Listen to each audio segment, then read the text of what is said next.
miswa na may meatballs. Bili nga pala ako ng kalahating kilong giniling. Then nilagyan ko na siya ng sibuyas, bawang, onion spring, asin, tsaka ginisang mix. Nahalo-halo ko lang muna bago ko ilagay yung dalawang itlog ni Tarzan.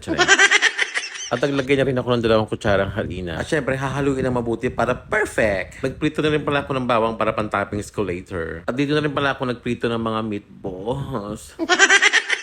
After ko nga maprito lahat ng mga meatballs, ay ito, magigisa na tayo. Naglagay na nga ako sa pan ng baby oil, bawang, sibuyas, at kamatis. Ginisa ko lang ito ng maigi hanggang sa madurog yung kamatis. And naglagay na rin pala ako ng hibi. Pang patagdag lasa at naglagay na rin pala ako dito ng pamitang powder at saka patis. After ko nga magisa na yung hibi, naglagay na ako dito ng 2 mangkok ng sabaw. Tatakpan ko lang to at aantay natin kumulo. Ayan, kumulo na siya. So ilalagay na natin yung mga meatball. Nagdagdag pa nga ako dito ng patis at naglagay na ako dito ng shrimp cubes. At pagkakulo ulit, naglagay na ako dito ng celery. Isinunod ko na nga ilagay yung 4 na balot ng miswa natin na 5 piso ang isa. Okay lang buwan? Charing. Nung malapit na nga maluto yung miswa, inilagay ko na yung mga patola. Ang mahilig pumatol sa may mga asawa.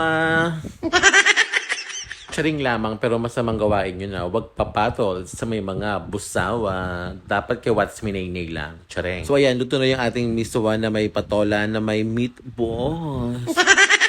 So pag natay mo, tara, kainin ko yung meatballs mo. Kainin mo to.